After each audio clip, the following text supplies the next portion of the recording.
La ville de Rome possède aujourd'hui encore de nombreux vestiges de l'époque où elle était à la tête du plus grand empire du monde.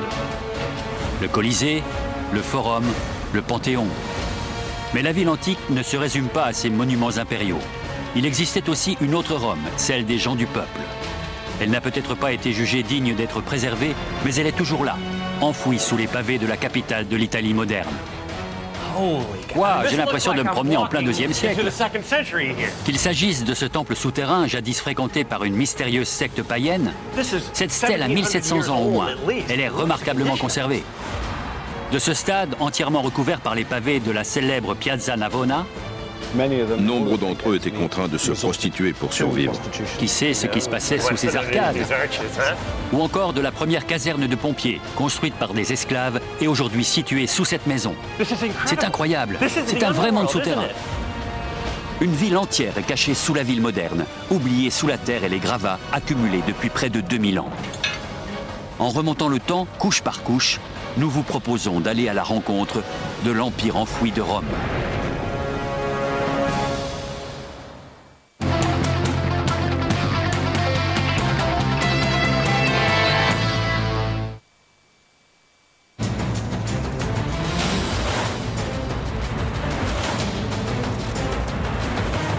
Fondée il y a près de 3000 ans, Rome compte aujourd'hui plus de 2 500 000 habitants. De nombreuses légendes racontent la naissance de Rome.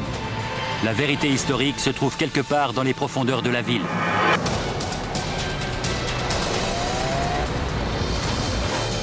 Je m'appelle Eric Geller et nous sommes aujourd'hui à Rome, surnommée à juste titre la ville éternelle.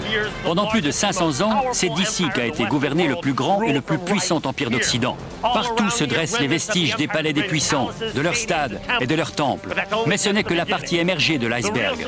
Pour connaître la véritable histoire de cette ville, il faut aller chercher sous la surface, savoir faire abstraction des excès légendaires de ses souverains pour découvrir le quotidien de ceux qui vivaient dans leur ombre. C'est ce que nous allons tenter de dévoiler. Au 1er siècle de notre ère, Rome était devenue la plus grande ville du monde antique. Plus d'1 million d'habitants s'entassaient à l'intérieur des murs de la ville, sur une surface d'environ 25 km². Le touriste qui se promène dans Rome aujourd'hui trouvera de nombreuses traces de ce lointain passé, sans soupçonner que des trésors sommeillent sous ses pieds. À quelques mètres sous terre dorment des demeures vieilles de 2000 ans, des palais impériaux et même le cirque Maxime, l'un des plus grands stades de l'histoire de l'humanité. Imaginez le spectacle ici, il y a 2000 ans. 250 000 spectateurs en délire encouragent à grands cris les conducteurs de chars qui s'affrontent en des rondes meurtrières. Là-haut, sur le mont Palatin, l'empereur assiste à la course depuis son palais. L'espace de quelques heures, tous les yeux de l'Empire sont tournés vers le centre du cirque Maxime. Mais dans l'ombre de cette gigantesque arène se cachait un temple discret, fréquenté par une société secrète. Aujourd'hui, l'endroit n'est plus qu'une vaste étendue d'herbe rase. Mais à l'époque, c'est ici que s'affrontaient les meilleurs conducteurs de chars de l'Empire. Curieusement, tandis que les attelages tournaient au grand galop sur la piste, une mystérieuse secte païenne se réunissait dans le plus grand secret à quelques pas de là. Son temple est aujourd'hui enseveli, tout comme le cirque Maxime, mais il existe encore.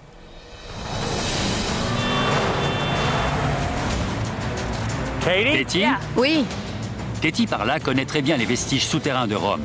Elle sait où se trouvait ce temple. L'endroit est situé entre l'Aventin sur notre droite et le Palatin sur notre gauche. C'est un lieu où se déroulaient des spectacles publics depuis l'époque des premiers rois romains. C'est donc l'un des sites les plus anciens de Rome qui s'est développé au fil des siècles. Jules César fit agrandir le cirque Maxime pour lui permettre d'accueillir 250 000 spectateurs, soit 5 fois la capacité du Colisée. Le cirque Maxime était le plus grand hippodrome de Rome. Il accueillait des courses de chars, mais pouvait aussi servir à d'autres grands spectacles, comme les combats de gladiateurs ou les chasses aux fauves. C'est ici que se retrouvaient les Romains, toutes classes sociales confondues, pour assister à des mises en scène aussi spectaculaires que sanguinaires. La piste du stade antique se trouve à une dizaine de mètres sous la pelouse que l'on peut voir aujourd'hui. Mais le temple païen semble avoir disparu sans laisser de traces. Où est passé le temple? Il est sous ce bâtiment récent. Cet édifice était occupé par un fabricant de pâtes jusque dans les années 1920. Il sert aujourd'hui d'entrepôt à l'Opéra de Rome. Juste au-dessous se trouve ce fameux temple antique, le Mitréum. C'est par là qu'on accède au Mitréum. L'entrée est interdite au public, mais j'ai obtenu une autorisation. Le long escalier permet de parcourir les quelques 1500 ans qui nous séparent du temple.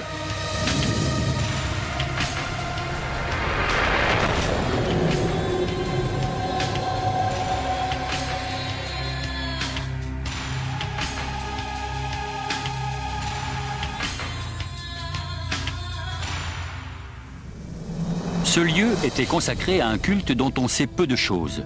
À l'origine, il couvrait une surface totale d'environ 370 mètres carrés. J'ai l'impression de me promener en plein 2e siècle. Il y a à la fois des murs qui datent du 2e siècle et qui faisaient partie d'un bâtiment public et d'immenses piliers du 20e siècle qui soutiennent l'édifice récent construit par-dessus. C'est un véritable monde secret. La foule qui assistait au spectacle donné dans le cirque Maxime ignorait tout de ce qui se passait ici.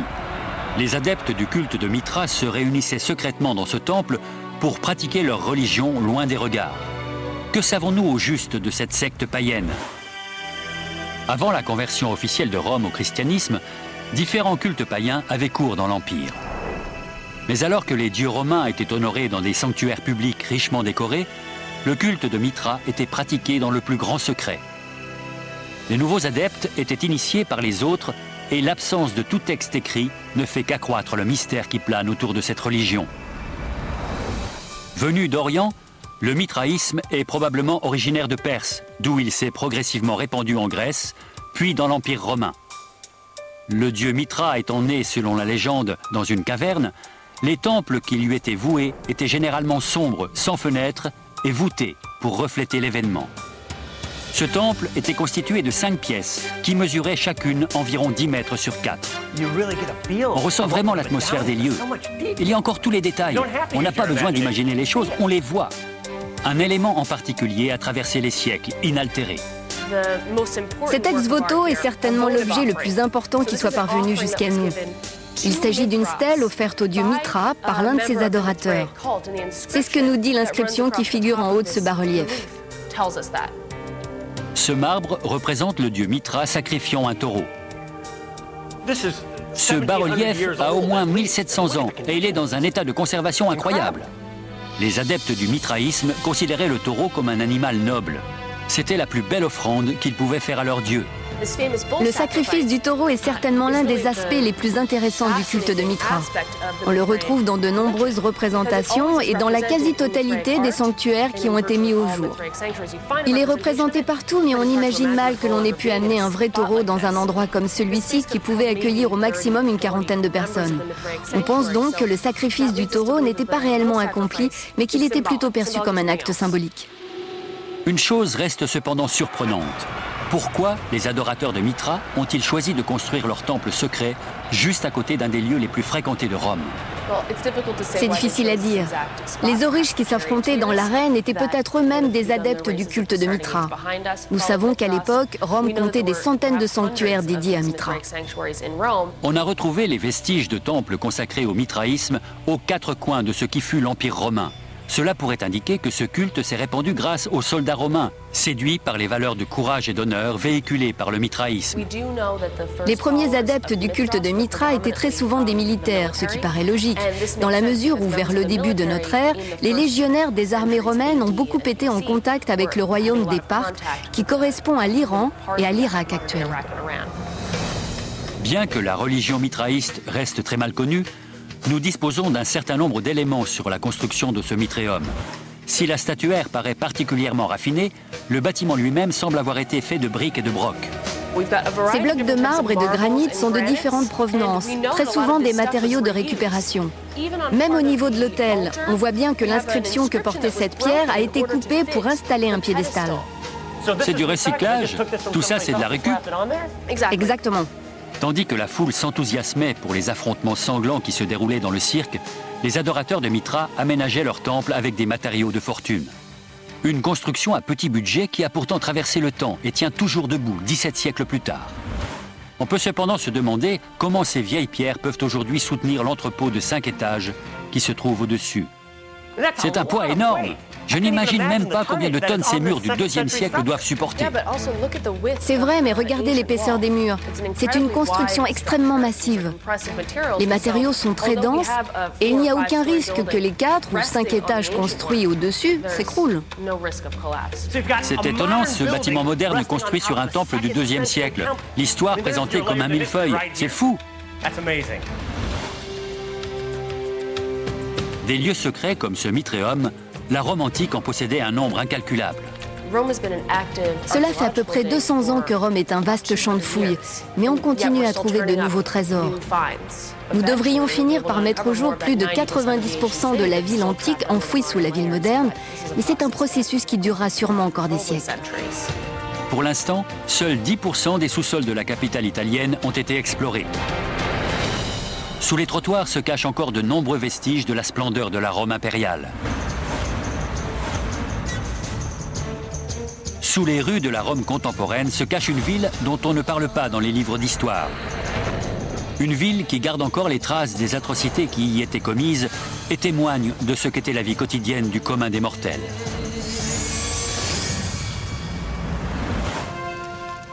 Il y a quelques 2000 ans, tandis que l'empereur occupait un vaste palais, la plupart des Romains habitaient en appartements, dans les fameuses insulées. Il existait à Rome près de 50 000 immeubles d'habitation collective. Beaucoup sont encore là, sous les pavés, ignorés de tous, ou presque.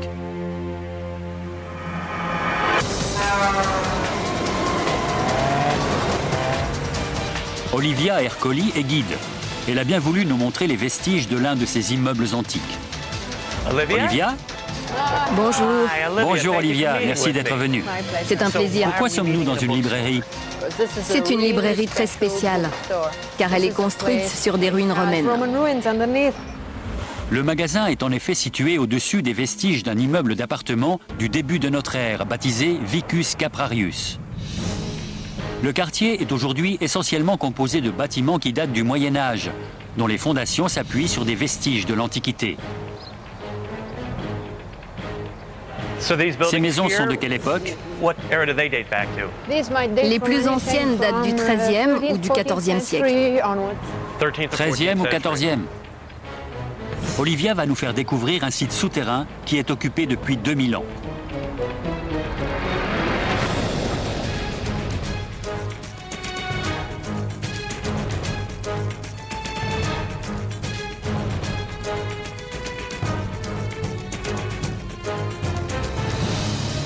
C'est fantastique. Mais franchement, ça ne paraît pas si vieux que ça. Ces murs de briques de 60 cm d'épaisseur semblent assez modernes. Cet immeuble d'habitation collective a été construit sous le règne du terrible Néron, un peu après l'an 64 de notre ère. Il a été habité par des citoyens romains ordinaires pendant près de 400 ans. Ces murs sont restés en grande partie intacts. Aujourd'hui, on préfère bien souvent démolir pour reconstruire ensuite. Les occupants de ces appartements, eux, restauraient leur habitat sans détruire le gros œuvre existant. Cet ensemble remonte au lendemain du grand incendie du règne de Néron en l'an 64 après Jésus-Christ. Des modifications mineures ont été apportées au IIe siècle, avant les importants travaux du IVe siècle. Ces couches-ci, elles, datent des XIe et XIIe siècles. Elles sont extrêmement bien conservées. Effectivement. Le Vicus Caprarius devait comporter au moins 3 niveaux. À l'époque de sa splendeur, le quartier qui l'entourait était très coté. L'immeuble était assez typique de ce qui se faisait alors. Au rez-de-chaussée devaient se trouver les boutiques des différents commerçants. Le premier étage, qui disposait vraisemblablement de balcons, était réservé à une population relativement aisée. Le dernier étage était occupé par des familles moins riches et était dépourvu d'isolation et de cloisons en bois. Le Vicus Caprarius avait toutefois un avantage que beaucoup d'insulés n'avaient pas, l'eau courante. Les habitants de l'immeuble avaient la chance qu'un aqueduc, l'Aquavergo, passe juste à côté de chez eux. Et ils disposaient en outre d'un gigantesque réservoir d'eau. Cet immeuble d'appartements du 1er siècle de notre ère avait donc l'eau courante ? Oui. 2 grands bassins, qui pouvaient contenir près de 20 000 litres d'eau, avaient été aménagés à côté de l'immeuble. L'eau acheminée par l'aqueduc venait se déverser dans ces bassins. Les murs de ce côté de l'édifice faisaient près de 2 mètres d'épaisseur pour résister à la pression exercée par quelques 20 mètres cubes de liquide. Un système de trop-plein était prévu pour éviter que les réservoirs ne débordent.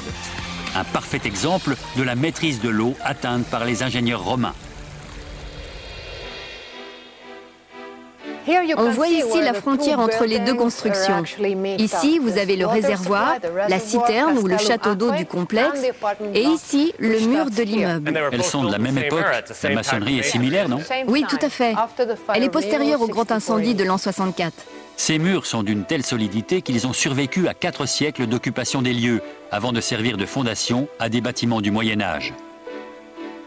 On voit ici un couloir qui se trouvait à l'intérieur même de l'immeuble. Vous avez là-bas un escalier qui partait de ce qui était à l'époque une sorte de passage ouvert le long du bâtiment. On peut descendre voir ça de plus près? Bien sûr, mais il vous faut des bottes en caoutchouc. Vous en avez à me prêter? On va voir. Nous allons donc pouvoir visiter un immeuble collectif de l'Antiquité. Une bonne partie du couloir est inaccessible. Les marches sont érodées et le sol est inondé. De plus, il n'y a pas assez de place pour descendre à plusieurs. Voilà parti pour un voyage dans le temps, jusqu'au 1er siècle de notre ère. Cette partie-là a été ajoutée au 4e. Regardez-moi ce sol. On dirait des arêtes de poisson. Le pavage est réalisé avec de petites briques plates agencées en chevron.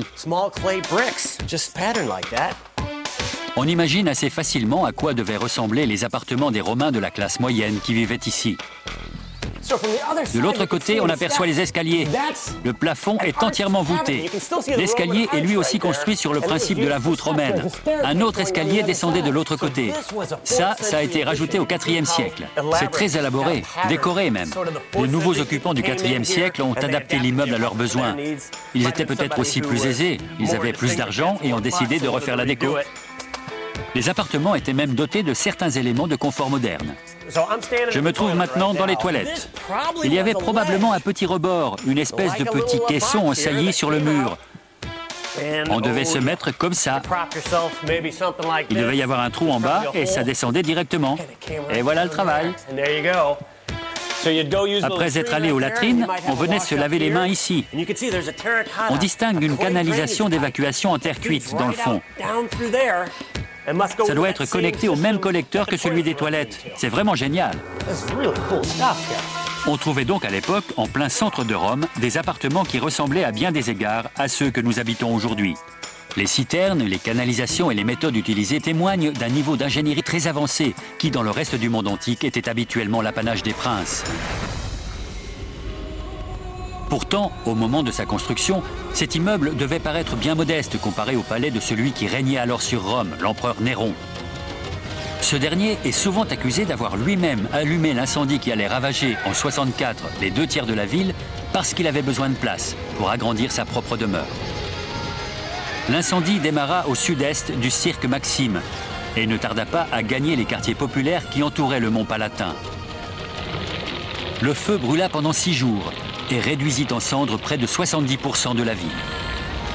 Après la catastrophe, Néron confisqua une grande partie des terrains qui s'étendaient au pied du mont Palatin pour y construire un étrange palais, la Maison Dorée. Le Domus Aurea couvrait 1 tiers de la ville, ce qui ne laissait guère de place au commun des mortels. Les citoyens ordinaires furent contraints d'aller vivre dans des immeubles collectifs comme celui que nous venons de voir. Paradoxalement, le palais de l'empereur mégalomane et les appartements des humbles connurent le même sort par la suite. Hormis les vestiges de la Maison Dorée enfouis sous l'Esquilin et le Vicus Caprarius que nous avons visité, il ne reste rien de son règne sanglant. Enseveli à une dizaine de mètres sous la ville moderne et à quelques rues de l'endroit où s'élevait le palais de Néron, le Vicus Caprarius est l'un des rares exemples qui nous restent de l'architecture populaire de la Rome antique. Ce sont des gens comme ceux qui vivaient ici qui ont fait la grandeur de Rome. Mais les livres d'histoire ne leur accordent pas beaucoup d'importance. L'histoire de l'Empire a été écrite par des sénateurs qui ne vivaient certainement pas dans des insulés de ce genre. Cet immeuble était donc modeste, même selon les critères de la Rome antique. Mais combien de nos bâtiments actuels seront encore debout dans 2000 ans ?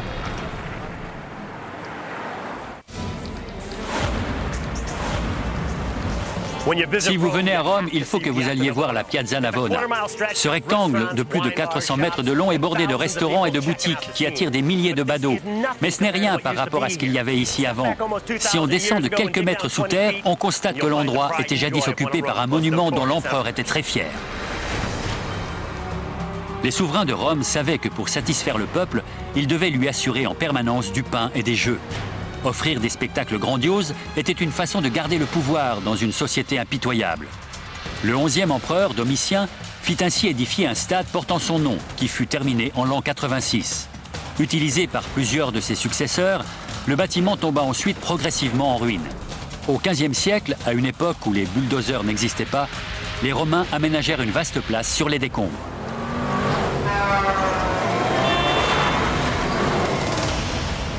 Une partie du stade antique se trouve ainsi enfouie sous les immeubles qui l'abordent. Notre guide, Richard Bowen, a accepté de nous montrer certains vestiges auxquels le public n'a habituellement pas accès. Bonjour Richard, merci d'être venu. Ravi de vous rencontrer. Alors, où est ce stade? Le stade est ici, en fait.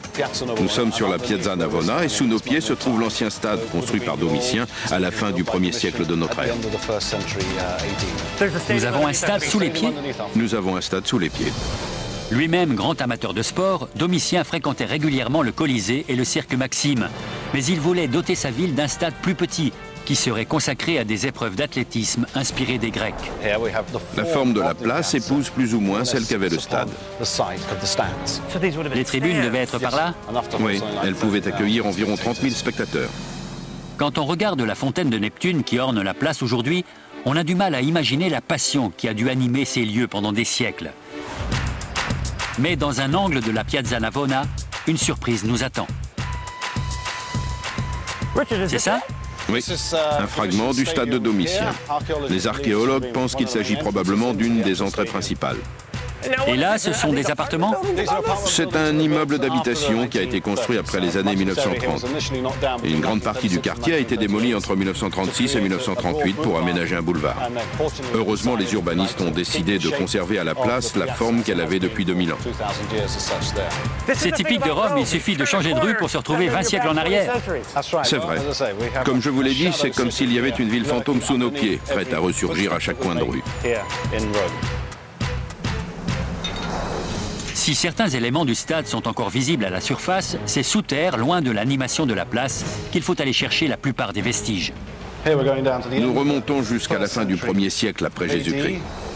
La descente dans les sous-sols de Rome nous ramène au début de notre ère.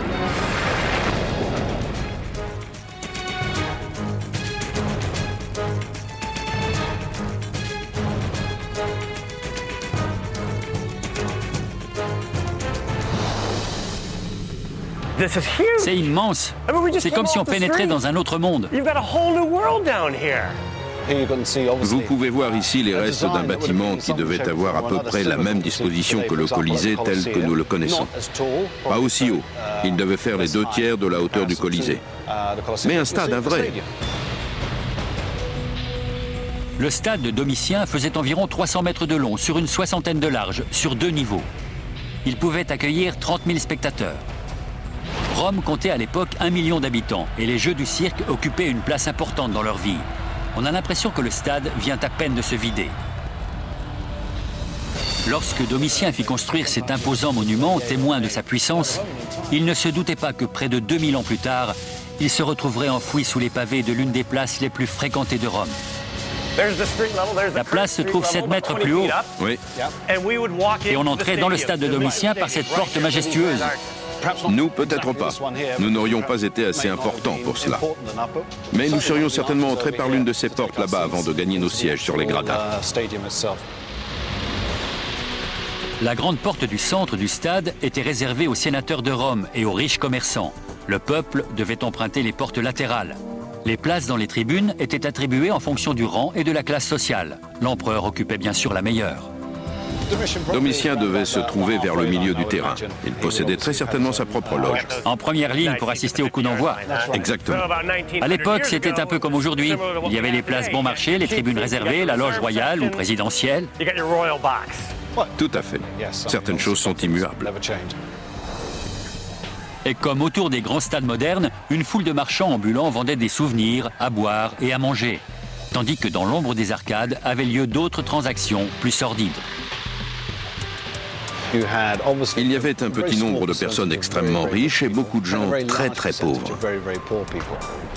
Nombre d'entre eux étaient contraints de se prostituer pour survivre. Et c'est notamment ici, dans cet endroit, que les choses se passaient, car il y avait beaucoup de monde. Les arcades étaient le lieu idéal à l'époque pour se payer un petit intermède pendant la mi-temps. Qui sait ce qui a pu se passer sous ces portes voûtées? Les prostituées de la Rome antique venaient donc certainement exercer leur commerce sous ces arcades. La prostitution était légale et pratiquée ouvertement. Elle était très répandue, et on notera d'ailleurs que le mot fornication vient du latin fornix, qui veut dire voûte. Si elles ont joué un rôle dans l'essor de la prostitution, ces arcades ont aussi marqué un tournant dans l'histoire de l'architecture. Avant les Romains, les Grecs bâtissaient leurs monuments en tirant parti de la topographie pour assurer leur solidité. L'invention de la voûte, en répartissant le poids des éléments soutenus, a permis aux Romains de construire d'immenses édifices autoporteurs. Il était désormais possible d'empiler les étages les uns au-dessus des autres, en distribuant parfaitement l'énorme masse accumulée. La voûte est un élément fondamental de l'architecture romaine. Les réalisations des Romains étaient faites pour durer. Ils ont également innové en se lançant dans la production industrielle de la brique et du mortier, deux matériaux dont la mise en œuvre a permis d'accélérer considérablement le rythme de la construction. Les Romains ont élevé l'industrie du bâtiment au rang de science. Cela leur a permis de construire 2 fois plus vite. Et grâce à cette accélération des techniques du bâtiment, l'empereur qui finançait tel ou tel projet pouvait espérer le voir achevé de son vivant et associer son nom au monument. Ce qui, vous l'imaginez bien, était très important étant donné la vanité de certains de ces empereurs. La construction du stade de Domitien demanda 6 ans seulement, ce qui est extrêmement rapide et pas seulement pour l'époque. Les Romains ont réussi à construire ce stade dans des délais comparables à ceux généralement constatés à l'heure actuelle. Auraient-ils obtenu tous les certificats de conformité de notre 21e siècle? Ça, c'est une autre histoire. Comment le chef-d'œuvre de l'empereur Domitien s'est-il retrouvé sous les pavés de la Piazza Navona? Rome a connu des siècles de décadence au cours desquels les monuments antiques ont été pillés et sont progressivement tombés en ruine. Comme le reste de la ville antique, le stade a été lentement enseveli sous les décombres et les gravats de la ville nouvelle. Puis au XVIe siècle, un marché aux produits frais s'est installé sur le site. La Piazza Navona a pris forme, adoptant avec le temps le visage qu'elle a aujourd'hui, avec ses boutiques et ses immeubles, tous construits sur les ruines du vieux stade. Les habitants de la Rome moderne qui viennent ici se promener, faire leurs courses ou travailler, ignorent bien souvent que sous leurs pieds, à quelques mètres, repose un stade qui fut la fierté de l'empereur Domitien et qui aujourd'hui soutient tout un quartier.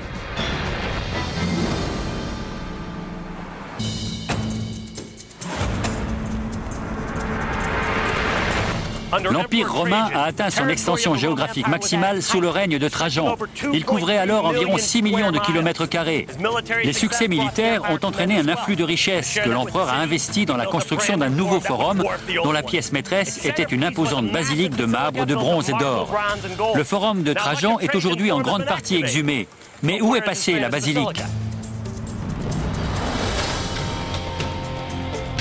Dans la famille des empereurs romains, Trajan fait partie des gentils.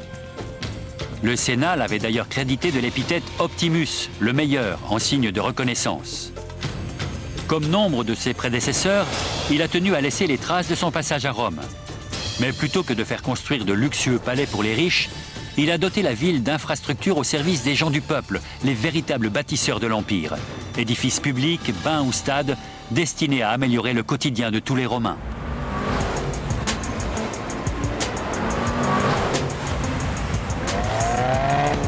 Le Forum et la colonne de Trajan font aujourd'hui partie des monuments les plus connus de Rome. Mais on ne trouve quasiment aucune trace de la basilique au toit de bronze qui s'élevait jadis à côté. À moins, bien sûr, de savoir où chercher. Les touristes qui passent devant cet immeuble banal ne savent généralement pas qu'il cache les vestiges d'une merveille architecturale qui vient à peine d'être redécouverte à quelques mètres sous terre. Une équipe d'archéologues est en train de faire des fouilles sur ce site. Darius Aria en fait partie et il a bien voulu nous servir de guide. Dar? C'est moi. Comment allez-vous? Merci de nous recevoir. Ravi de vous voir. Alors, où elle est cette basilique? La basilique se trouve juste au-dessous de nous. Elle s'étend tout droit jusqu'à ces 2 rangées de colonnes là-bas. Elle était immense, environ 200 mètres de long.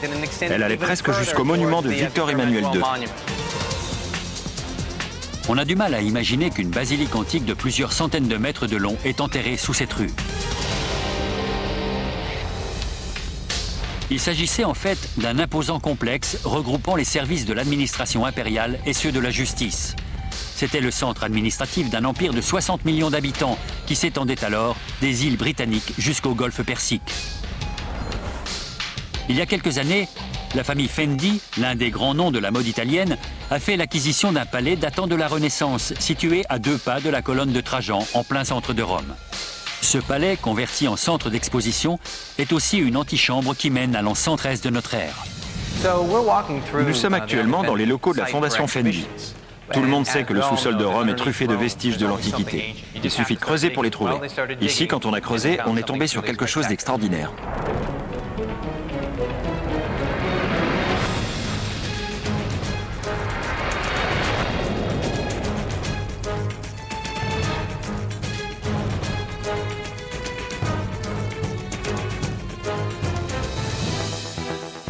En aménageant les sous-sols, les ouvriers ont découvert les ruines de la basilique Ulpia.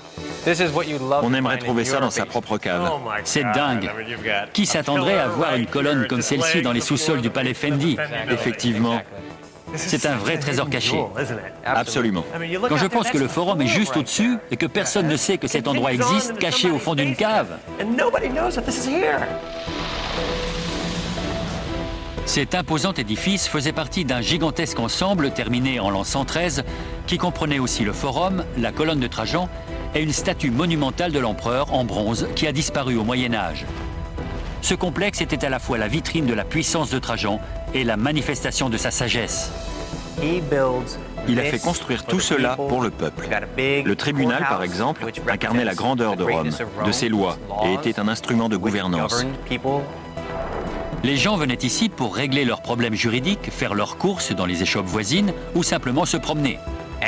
Les gens venaient assister aux audiences, suivaient telle ou telle affaire, s'intéressaient au procès, au divorce, aux réparations accordées, etc. Les débats étaient ouverts au public. Trajan fit venir des matières précieuses de 3 continents pour construire sa basilique, afin que le commun des mortels se sente associé à la grandeur et à la splendeur de Rome. Ce bloc de marbre est énorme. Oui, c'est un bloc qui vient d'Égypte. Il faut bien comprendre ce que ça signifiait pour un Romain de l'époque. C'est un objet qui vient de très loin, qu'il a fallu rapporter, et ça a coûté très cher à l'empereur, à l'État. C'est une prouesse à la gloire de Rome, à ma propre gloire en tant que citoyen romain. Les gens se sentaient fiers lorsqu'ils venaient ici. Comment un bâtiment aussi important a-t-il pu sombrer dans l'oubli? La basilique est restée en activité pendant des siècles, mais elle semble avoir été abandonnée vers la fin du Moyen-Âge. À l'époque de la Renaissance, les ruines du monument ont servi de décharge avant d'être remblayées. Elles ont ensuite servi de fondation à la place et au palais que l'on peut voir aujourd'hui. Mais la basilique n'a pas été conçue pour soutenir un tel poids. Le fait que le palais ne se soit pas effondré est à mettre au crédit des bâtisseurs romains. Ils accordaient énormément de soins à l'érection des colonnes. C'était une manœuvre extrêmement laborieuse. On voit encore les encoches où étaient insérées les agrafes métalliques qui maintenaient les pierres.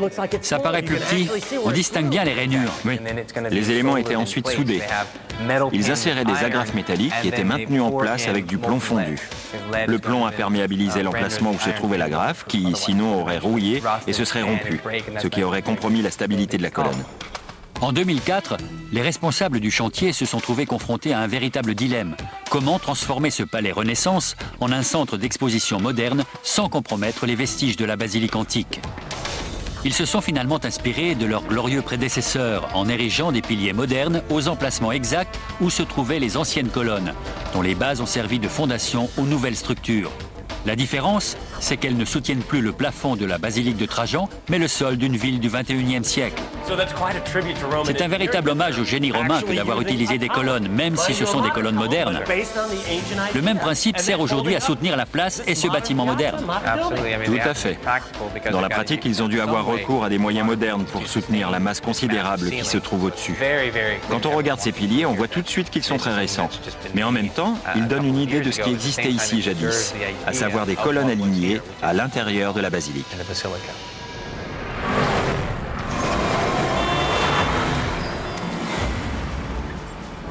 Des milliers d'ouvriers ont travaillé pendant 6 ans pour construire la basilique de Trajan. Près de 2000 ans plus tard, une équipe d'ingénieurs, d'architectes et d'archéologues, comme Darius, s'efforce de la faire renaître. C'est une entreprise complexe, qui peut parfois donner l'impression que les choses s'éternisent. Il faut des années pour faire des fouilles. Mais les éléments que nous recueillons nous permettent de reconstituer peu à peu le puzzle. Cela nous permet de comprendre progressivement ce qu'était la Rome antique et d'établir les circonstances de son déclin et de sa chute, et le pourquoi de l'oubli dans lequel sont tombés ces vestiges, puis de leur redécouverte. Le monde souterrain va vous répondre. Absolument.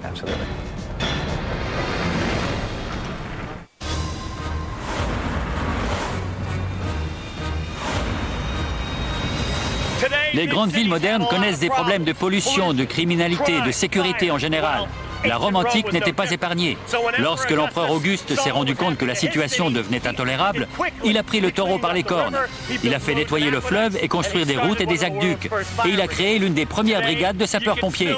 La ville garde les traces des grands travaux entrepris par Auguste, mais pour les trouver, il faut parfois creuser.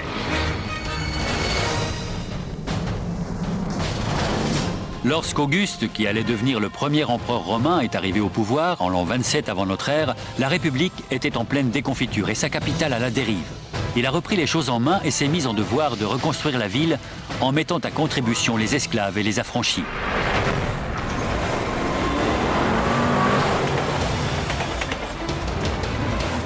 Elisabeth, Bonjour. ravi de vous rencontrer. Moi de même. Soyez le bienvenu. Elisabeth Fuhrmann est archéologue. Elle a accepté de nous faire découvrir un monde perdu à 8 mètres sous la chaussée de cette petite rue tranquille des bords du Tibre. Nous allons descendre jusqu'au IIe siècle de notre ère. Super!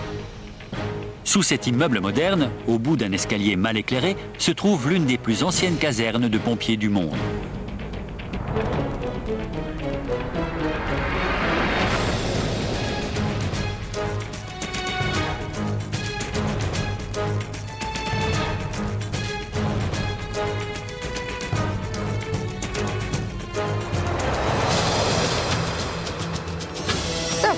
Encore 4 marches et nous serons au niveau où se trouvait le sol à l'origine. C'est incroyable! C'est un véritable univers souterrain. Oui. Nous sommes dans la plus ancienne station de lutte contre l'incendie de Rome. Vous aviez ici une cour à ciel ouvert. Cette partie se trouvait donc à l'extérieur. Là au milieu, il y avait une fontaine, car l'eau était essentielle au travail du pompier. Ça, c'est une fontaine? Oui. Cette caserne de pompiers, ou excubitorum, a été mise au jour vers 1860 par des chasseurs de trésors. À la recherche d'objets d'art romains, ils sont tombés sur un fragment d'histoire vieux d'environ 2000 ans. Aujourd'hui, ce ne sont plus que des vestiges oubliés sous un banal immeuble d'habitation. Mais au début de notre ère, l'endroit devait abriter quelques 400 hommes, tous d'anciens esclaves affranchis, qui avaient gagné le droit d'être citoyens romains. Ces hommes avaient pour mission de combattre l'un des plus graves dangers qui pesaient sur la ville, le feu. Rome était une ville d'1 million d'habitants, en perpétuelle effervescence. La plupart des gens cuisinaient, se chauffaient et s'éclairaient avec des foyers ouverts. Le feu était partout. Il y avait des incendies presque toutes les nuits. Après qu'un terrible incendie eut ravagé une bonne partie de la ville, en l'an 23 avant notre ère, l'empereur Auguste décida qu'il était temps de prendre des mesures radicales pour mieux protéger la population. Organisés au sein d'une structure militaire, les vigiles d'Auguste constituaient l'une des toutes premières forces de lutte contre l'incendie. Et cet endroit était leur quartier général. Est-ce qu'ils venaient à bout des incendies? Ils disposaient de différents instruments. Ils se servaient de seaux pour puiser l'eau, Ils avaient aussi recours apparemment à d'épais morceaux d'étoffe qu'ils trempaient dans l'eau et dont ils se servaient pour étouffer le feu. Ces hommes n'étaient pas seulement chargés de lutter contre les incendies. Ils patrouillaient également dans les rues de Rome, qui à l'époque grouillaient de voleurs, de voyous et d'assassins. La caserne possédait un petit sanctuaire où les vigiles priaient le dieu Tinius de les protéger des dangers auxquels ils étaient quotidiennement exposés. C'est très décoré. Regardez le toit. C'est une sorte de petit temple. C'est un temple.